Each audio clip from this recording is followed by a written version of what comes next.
Student, आज के इस लेक्चर में हम जो न्यू टॉपिक है नाइट्रिक एसिड HNO3 जो है वो इसके अंदर पढ़ेंगे।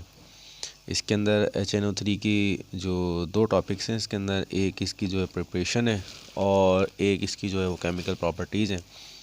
आज जो हम पढ़ने के लिए जा रहे हैं वो इसकी जो है वो केमिकल प्रॉपर्टीज़ को जो है वो आज हम पढ़ने के लिए जा रहे हैं। अब इसकी जो केमिकल प्रॉपर्टीज़ हैं वो इसकी तीन केमिकल प्रॉपर्टीज़ हैं। पहली जो केमिकल प्रॉपर्टी है वो है इसकी एसिडिक प्रॉपर्टीज़। एसिडिक प्रॉपर्टीज़ के ये आमतौर पर जो है वो अपने H आयन जो है वो रिलीज़ करते हैं, मतलब ये किसी भी बेस के साथ यूटिलाइज़ होके जो है वो सॉल्ट और वाटर बनाने की सलाहियत रखते हैं। दूसरी है इसकी ऑक्सीडाइजिंग प्रॉपर्टी कि ये दूसरे कंपाउंड को जो है वो आसानी से क्या कर देते हैं, ऑक्सीडाइज़ कर देते हैं। और तीसरी जो है वो नाइट्रेटिंग प्रॉपर्टी है कि ये नाइट्रेशन जो है वो आमतौर पे करते हैं। जैसे हमने बेंजीन में देखा था कि हमको जब नाइट्रेशन करानी है तो हम जो है वो नाइट्रिक एसिड को जो है आमतौर पर यूज़ करते हैं। ठीक है, अब सबसे पहले जो है वो हमारे पास हैं एसिडिक प्रॉपर्टीज़। एसिडिक प्रॉपर्टीज़ आप जो है वो 9th क्लास से ही पढ़ते हुए आ रहे हैं कि आमतौर पर होता ये है कि हमारे पास जितने भी एसिड्स होते हैं उनकी ये प्रॉपर्टी होती है कि वो जो है अपना H आयन जो होते हैं वो क्या करते हैं, रिलीज़ करते हैं। H आयन रिलीज़ करने का मतलब ये है कि ये जब भी वाटर के साथ जो है वो यानी ये जैसे नाइट्रिक एसिड है, जैसे HNO3 है, तो HNO3 जो है वो जब वाटर के साथ हम इसको रिएक्ट करवाएंगे तो ये जो ये अपना जो है वो H आयन, ये नाइट्रिक एसिड होगा, ये अपना H आयन रिलीज़ करेगा और H आयन रिलीज़ करने के बाद जो है ये इसके साथ हाइड्रोनियम आयन बना लेगा। ठीक है, और जो है वो नाइट्रिक, ये हमारी कहलाती है इसकी एसिडिक प्रॉपर्टी कि ये आमतौर पर अपने H आयन जो है वो रिलीज़ करते हैं। और यही H आयन जब रिलीज़ करते हैं किसी बेस के साथ, जैसे HNO3 है और ये NaOH के साथ ये करेगा, तो ये आमतौर पर जो है ये H और NaOH मिलके जो होगा वो ये आपका वाटर बना लेगा और जो है ये NaNO3 बना लेगा। ये हमारे पास इसकी जो है वो एसिडिक प्रॉपर्टी है, ये सिंपल सी थी।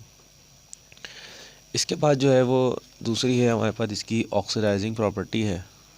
ऑक्सीडाइजिंग प्रॉपर्टीज़ जो हैं वो आमतौर पर ये होती हैं कि आमतौर पर जो है ये दूसरे कंपाउंड को ऑक्सीडाइज़ कर देते हैं। ठीक है, ये चीज़ मैंने आपको बताई थी कि अगर कोई कंपाउंड है, इसकी ऑक्सीडेशन स्टेट मिसाल के तौर पर 5 है और ये 5 से 3 पे चले गई, तो ये कंपाउंड आमतौर पर क्या हो रहा है, ये रिड्यूस हो रहा है। और अगर यही कंपाउंड है और इसकी ऑक्सीडेशन स्टेट अगर क्या हो जाए, बढ़ जाए, तो उसको हम कहते हैं कि ये हमारा क्या हो रहा है, एटम ऑक्सीडाइज हो रहा है। ठीक है, अब देखिए नाइट्रिक एसिड के अंदर जो है वो नाइट्रिक एसिड जो होता है वो स्ट्रॉन्ग ऑक्सीडाइजिंग एजेंट होता है। ठीक है, और स्ट्रॉन्ग ऑक्सीडाइजिंग एजेंट होने का मतलब ये है कि ये किसी भी कंपाउंड को जो है वो पावरफुली जो है वो ऑक्सीडाइज करवा सकता है। ठीक है, अच्छा, अब सबसे पहली चीज़ ये कि इसका पावरफुल ऑक्सीडाइज होना क्यों है, वो इस वजह से है कि ये जो HNO3 है, इस HNO3 के अंदर जो है वो आपके पास इसकी जो ऑक्सीडेशन स्टेट होती है वो +5 होती है। ये हाईली ये इनस्टेबिलिटी जो है वो हाईएस्ट ऑक्सीडेशन स्टेट की जो नाइट्रोजन की इसमें पॉसिबल है। ठीक है, तो ऑक्सीडेशन स्टेट जितनी ज़्यादा होगी तो इस ऑक्सीजन स्टेट में ज़्यादा होने की वजह से ये बहुत ज़्यादा क्या होता है, अनस्टेबल होता है। तो नाइट्रोजन की जो ऑक्सीजन स्टेट होती है वो 45 के दर से लेकर -3 के दरमियान होती है। अगर -3 में हो तो ये बहुत ही स्टेबल है और आमतौर पर रिएक्ट नहीं करता, जैसे नाइट्रोजन गैस में अगर हम इसको देखें। लेकिन अगर जो है वो ये किस में है, +5 में, तो ये बहुत ही अनस्टेबल है और आमतौर पर रीज़न भी आया हुआ है। अच्छा, अब इसकी जो ऑक्सीडाइजिंग प्रॉपर्टी, ऑक्सीडेशन की जो डिपेंड करता है जब ये रिएक्ट कर रहा है, तो ये डिपेंड करता है यानी डिग्री ऑफ जो डिसोसिएशन है, डिग्री ऑफ ऑक्सीडाइजेशन है, डिग्री ऑफ ऑक्सीडेशन जो है वो आपकी इस चीज़ के ऊपर डिपेंड करती है कि जो है आपके पास जो एसिड की कॉन्सेंट्रेशन क्या है। ठीक है, ये कॉन्सनट्रेटेड है या डाइल्यूट है, और एलिमेंट की नेचर क्या है, कि अगर आपके पास बहुत ही कोई ज़्यादा रिएक्टिव एलिमेंट है तो ये फिर क्या करेगा, ज़्यादा ऑक्सीडाइज कराएगा। ठीक है, अब हम इसके कुछ रिएक्शंस देख लेते हैं। सबसे पहले है हमारे पास सबसे पहली चीज़ है कि हमारे पास जो है वो ये जो नाइट्रिक एसिड है इसको हम ये करवा रहे हैं किसके साथ, कॉपर के साथ। ठीक है, और यहाँ हमने जो है वो कॉन्सनट्रेटेड जो है वो हमने नाइट्रिक एसिड लिया है, HNO3 लिया है।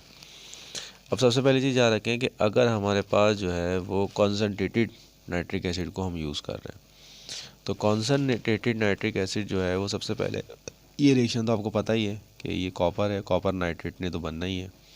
कॉपर की वैलेंसी क्योंकि जो होती है 2 होती है और नाइट्रोजन होती है, कॉपर नाइट्रेट तो बनेगा। दूसरी चीज़, अगर ये कॉन्सनट्रेटेड है तो यहाँ आपके पास नाइट्रोजन डाइऑक्साइड जो है इस कंपाउंड के अंदर क्या होना है, रिलीज़ होना है, और वाटर जो है वो इसमें क्या होना है, बनना है।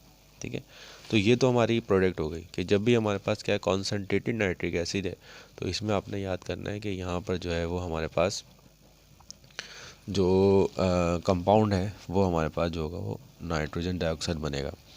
अब असल मसला होता है इसकी इक्वेशन को बैलेंस का। तो इक्वेशन बैलेंस में याद रखिएगा कि अगर हमारे पास ये कॉपर के साथ ये कर रहा है और नाइट्रिक एसिड, तो ये 4 जो मॉलिक्यूल होंगे वो नाइट्रिक एसिड होंगे। इसको बैलेंस करने का ही तरीका है, याद करने का तरीका है, आप याद करने के लिए। अभी नाइट्रोजन आपका बैलेंस हो गया, और 4 कब है, जब ये हमारे पास जो है वो कॉन्सनट्रेटेड है, तो 4 है। तो अब यहाँ पर देखें 2 नाइट्रोजन तो हमारे पहले से मौजूद हैं, तो यहाँ पर क्या जाएगा, 2 नाइट्रोजन हमारे पास आ जाएंगे। ठीक है, अब हाइड्रोजन कितने हैं, यहाँ पे 4 है, तो यहाँ पर हम 2 लगा देंगे, तो ये हमारी इक्वेशन क्या हो जाएगी, बैलेंस हो जाएगी। अच्छा, अब अगर हमारे पास ये जो कॉपर है, अगर ये कॉपर जो है वो डाइल्यूट है, तो नाइट्रिक एसिड अगर डाइल्यूट है, तो डाइल्यूट नाइट्रिक एसिड में हमेशा याद रखिएगा कि डाइल्यूट नाइट्रिक एसिड में, अब देखिए ये वाली प्रोडक्ट तो सेम ही होगी, कॉपर नाइट्रेट, ये प्रोडक्ट तो आपकी सेम ही है, लेकिन डाइल्यूट नाइट्रिक एसिड में यहाँ NO बनना है। ठीक है, NO बनना है और यहाँ वाटर बनना है, ये चीज़ आपको याद रखें। कॉन्सनट्रेटेड होगा तो 4 आएगा, और डाइल्यूट है तो डाइल्यूट में यहाँ पर क्या आएगा, 8 आएगा।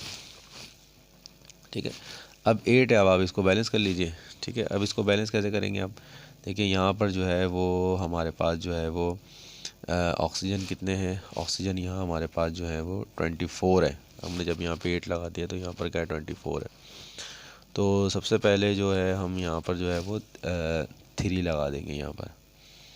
अब 3 लगाने की वजह से क्या होगा, 3 लगाने की वजह से ये होगा कि ये 3 to the 6 और 6 3 the 18, और यहाँ पर क्या है, कितने नाइट्रोजन है, 8 नाइट्रोजन है। पहले इसको यहाँ से स्टार्ट नहीं करें, इसको हम यहाँ से स्टार्ट करते हैं कि ये हमारे पास जो है वो 8 जो है वो नाइट्रोजन है।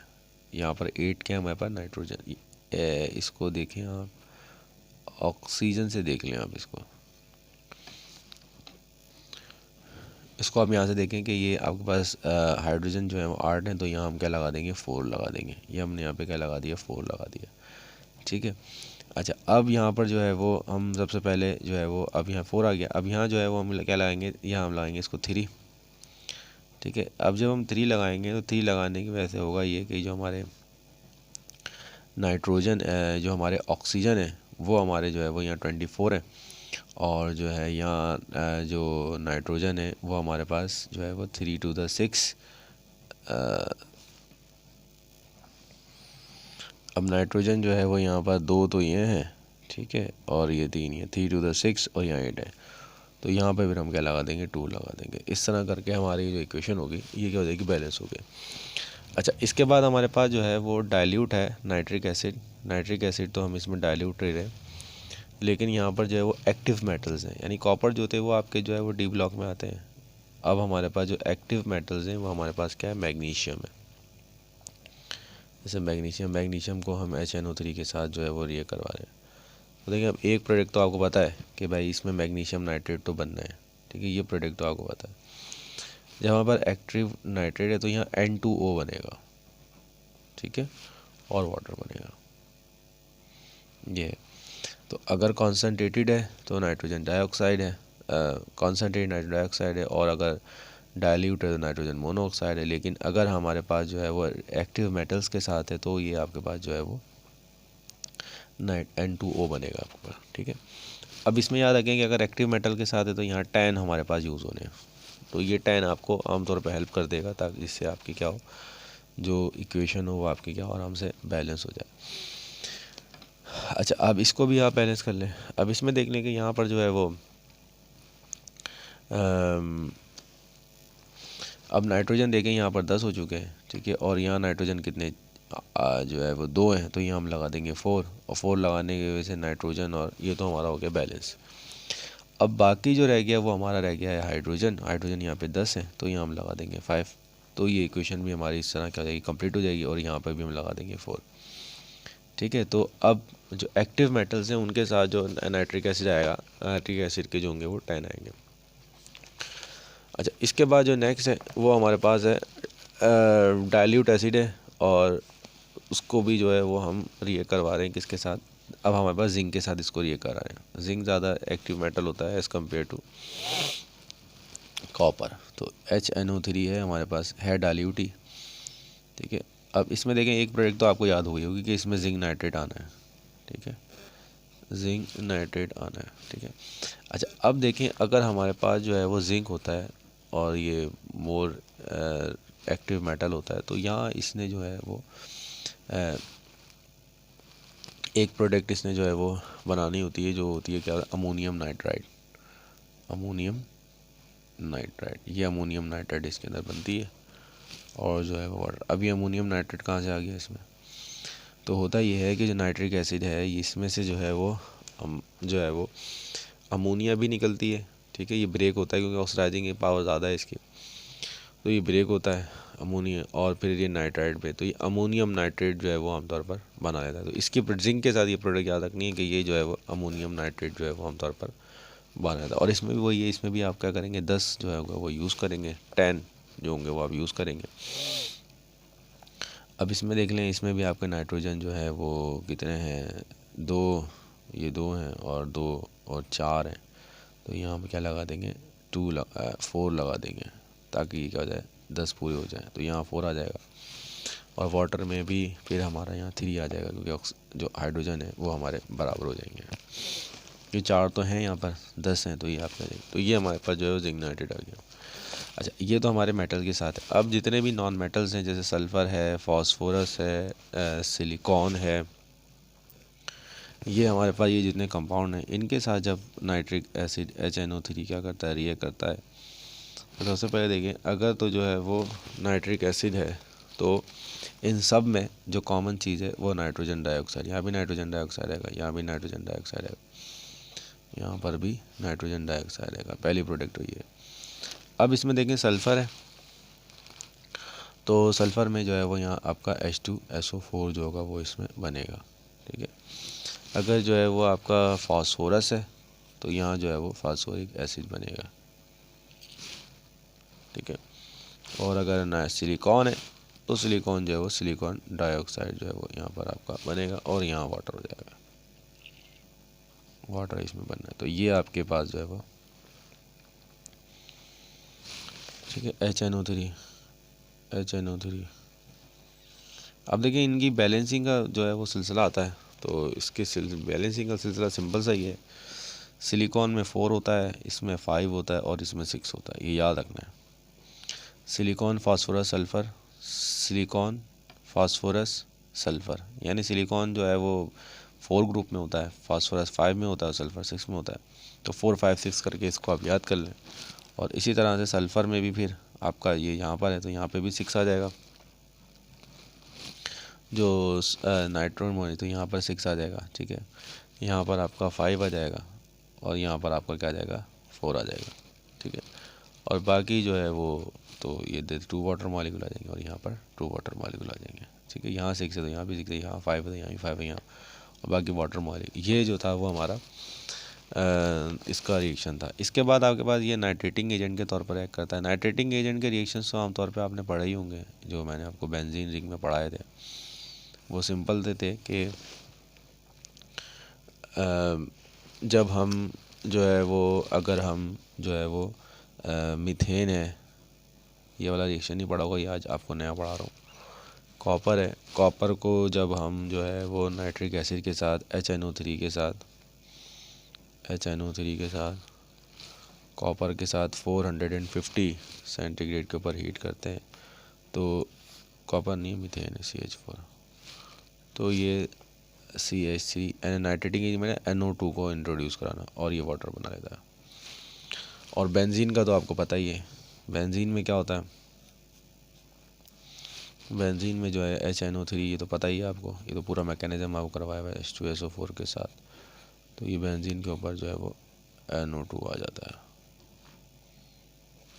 और वाटर आ जाता है। ये तो हमने नाइट्रेटिंग रिएक्शन वाला जो है वो हमने आमतौर पर पढ़ा हुआ है, ठीक है। अच्छा, अब ये जो आपका है इम्पॉर्टेंस इसकी ये है कि ये केमिकल कंपाउंड है और आमतौर पर ये फर्टिलाइज़र्स बनाने में आमतौर पर यूज़ होता है। अमोनियम नाइट्रेट और सोडियम नाइट्रेट बनाने में यूज़ होता है, ग्लाइसरील में यूज़ होता है, नाइट्रोग्लाइसरीट में वही होता है, नाइट्रोग्लिसरीन में यूज़ होता है। ये आमतौर पर जो एक्सप्लोजिव होता है, आमतौर पर जो नॉर्दर्न एरिया में जो इलाके होते हैं उनमें पहाड़ वगैरह को तोड़ने के लिए इसको हम यूज़ करते हैं। और ये इसकी जो है वो है। अब इसके स्ट्रक्चर की तरफ आ जाएं, इसके जो है वो इसके जो है वो दो स्ट्रक्चर होते हैं। सबसे पहला स्ट्रक्चर जो होता है कि आपका जो है वो ये वेपर फेस में, ठीक है। अब ये देखें नाइट्रोजन है, इसमें ये ऑक्सीजन है, ये ऑक्सीजन है, ठीक है, यहाँ पर ऑक्सीजन है और यहाँ पर जो है वो हाइड्रोजन है, ठीक है। और यहाँ एंगल जो होता है इसका 90 डिग्री होता है, ठीक है। ये एंगल जो होता है 115 डिग्री होता है और ये बॉन्ड लेंथ है इसकी 1.22 एंगस्ट्रॉम होती है और ये 1.22 एंगस्ट्रॉम होती है। ये आपका वेपर फेस में है, जब आपका ये आपका HNO3 वेपर फेस में, तब इसका स्ट्रक्चर जो है वो ये है। लेकिन अगर ये जो है वो आपके पास जो है वो सॉलिड स्टेट में हो, यानी जब आपने इसको जो है फ्रीज़ किया वो माइनस उसमें, तो वहाँ इसका स्ट्रक्चर जो है वो थोड़ा सा तब्दील हो जाता है। तब्दील होने का मतलब ये है कि इसकी जो बॉन्ड लेंथ है, ये बॉन्ड जो होती है 1.24 एंगस्ट्रॉम हो जाती है, ठीक है। यहाँ जो एंगल होता है वो 112.5 हो जाता है। ये एंगल तो 90 डिग्री ही रहता है और ये जो है वो 112.5 है। ये हमारे पास जो है वो इसका जो है वो एंगल है, ठीक है।